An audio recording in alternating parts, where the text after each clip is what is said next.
Good afternoon everyone, welcome to kitchen की सवारी. So आज मी मदर्स डेचा पार्ट 2 घेऊन आली आहे. आता मदर्स डेचा पार्ट 1 जर तुम्ही बघितला नसेल तर तुम्ही नक्की बघा. त्याच्यामध्ये मी ब्रेकफास्टला काय केलं होतं मी ते शेअर केलं. आता लंचमध्ये ॲक्च्युली आईला एक करी फार आवडते. इनफॅक्ट मदर्स डेच्या आदल्या दिवशीच आई म्हणाली होती की आपण एक करी बनवू द्या. सो म्हणलं चला आपणच एक करी बनवूया. यासाठी मी 2 कांदे घेतले, एक स्लाइस कापला आणि एक छोटा चॉप केला आणि टमॅटोज घेतले. हे सगळे खडे मसाले घेतले, यांना तेलामध्ये टाकलं आणि प्लस कांदाही घेतला. यात चांगलं फ्राय केलं. मग त्यात टमाटर टाकलं. टमाटर या सगळ्याला चांगलं फ्राय करून घेतलं, थोडा वेळ ठेवलं आणि मग त्याला मिक्सर ग्राइंडरमध्ये ग्राइंड करण्यासाठी नेलं. त्याच्यामध्ये मी हे कोथिंबीरचे काड्या जे असतात ना तेही टाकतो आम्ही, कारण की ते अमेझिंग टेस्ट करतं. आणि यार कोथिंबीर किती महाग आहे. सो ऑप्टिम युटिलायझेशन आहे. त्याच्यानंतर एगला मी चांगलं मध्ये थोडे पार्टिशन्स केले. त्याच्यानंतर तेलामध्ये हळद आणि घरचा मसाला टाकला. त्याच्यानंतर त्यात मीठ पण टाकलं आणि ह्या एगला थोडं त्याच्यामध्ये फ्राय करून घेतलं. खूप असं फ्राय नाही करायचं, नाही तर त्याचे तुकडे पण होतील. सो थोडं आपलं स्टर फ्राय करत राहायचं. हे झाल्यानंतर मी ते काढून घेतलं प्लेटमध्ये. सो बघ किती अमेझिंग दिसतंय ना, टेम्पटिंग एकदम छान. आणि त्याच्यानंतर मग मी त्याच तेलामध्ये जिरं टाकलं.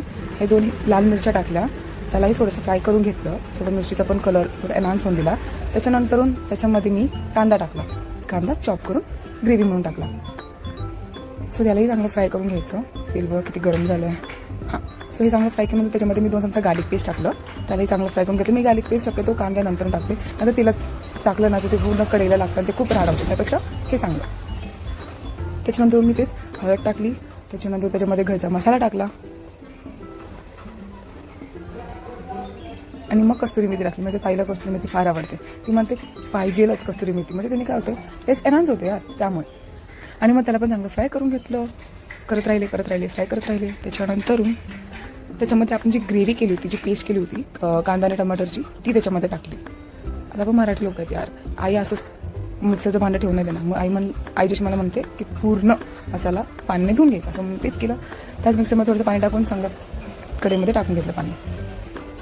तर तुम्हाला जेवढी ग्रेव्ही हवी असते, तुम्हाला काय कन्सिस्टन्सी हवी असते, तुम्ही त्या अकॉर्डिंग करू शकता. मी आमच्या अकॉर्डिंग केलं आहे. So it's completely optional. So त्याच्यानंतर प्लेटने झाकून 5 मिनटं त्याला ठेवलं. अशी चांगली उकळी येऊन दिली त्याला. आणि मग त्याच्यानंतर त्याच्यामध्ये कोथिंबीर टाकलं. कोथिंबीरने चांगलं गार्निश केलं. आणि मग जे आपण एग्स फ्राय केले होते ते नंतर त्याच्यामध्ये टाकून दिले. सो ॲक्च्युली मी गॅस बंद केल्यानंतर केलं होतं, कारण की उकळीमध्ये टाकलं असताना आधीच ते बॉईल होतं. सो झालं आपली एक करी रेडी. आईला खूप आवडली, ताईलाही खूप आवडली. आणि आय होप तुम्हालाही आवडेल हा video. So do like, share, subscribe to YouTube channel which is kitchen की सवारी. Bye everyone.